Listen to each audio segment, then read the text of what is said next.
President Trump's promised mass deportation plan is already underway, with week one seeing hundreds of migrants in the country illegally arrested by ICE. But the deportation efforts are being covered differently by left and right news outlets. News outlets with a left political bias are largely condemning the raids as stoking fear in communities, pointing to a New Jersey raid that may have resulted in U.S. citizens getting caught up in an ICE bust, while news outlets on the right are largely highlighting the raids as a success, pointing to criminals and suspected terrorists nabbed by ICE. Here's some of the coverage from right-leaning outlets. Fox. First images of ICE mass deportation efforts show arrest of MS-13 gang members, murder suspects. New York Post. Raids turn up pedophiles, gangbangers, and New York-based suspected terrorists as 538 migrants arrested. This in contrast to left-leaning outlets like The Guardian. Newark mayor condemns warrantless immigration raid that terrorized people. And Axios, mayor accuses ICE of detaining vet U.S. citizens in New Jersey immigration raid. Here's what's happened. ICE has conducted raids this week all over the U.S., including in Illinois, Utah, California, Minnesota, New York, Florida, and Maryland.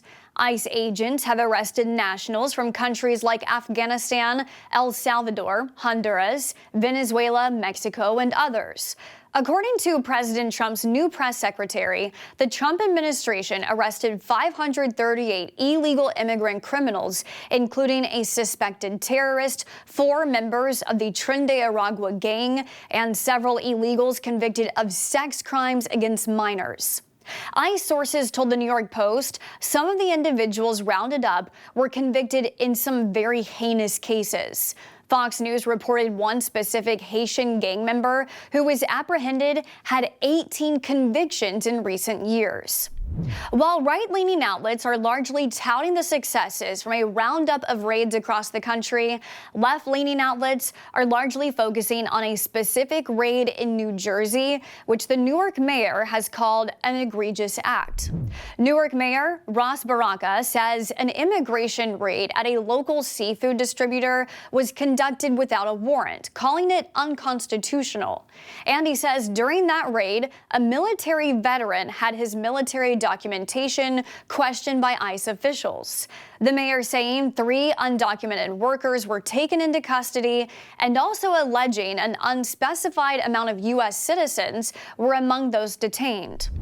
About the vet questioned on site, ICE sources told Fox News the U.S. citizen was asked to produce identification. ICE released a statement saying U.S. Immigration and Customs Enforcement may encounter U.S. citizens while conducting field work and may request identification to establish an individual's identity, as was the case during a targeted enforcement operation at a work site today in Newark, New Jersey.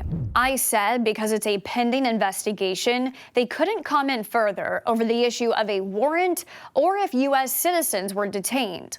The Democratic mayor held a press conference Friday morning addressing the controversy. The problem with this is that none of these people were rapists or murderers or criminals. The problem with it is that ICE went in there without a warrant. And if we allow people to identify us or put us in categories of criminal or any other thing just by the way we look, then we're going back to a time that was very dangerous in this country, specifically for people that looked like me. The debate over ICE raids is already driving a wedge between political parties, with the portrayal of raids and deportation efforts in the media reflecting the political biases of various news outlets. The story isn't going anywhere, with deportation flights also now underway by the Trump administration. If you're looking for a news source that will report the unbiased, straight facts of a story, you found us. Our reporting has been rated as down the center. We offer a news segment similar to this story that is dedicated to analyzing news reports and how a story can be told differently depending on a news outlet's left or right political bias. It's a podcast called Bias Breakdown, and you can find it on whatever platforms you listen to your podcast.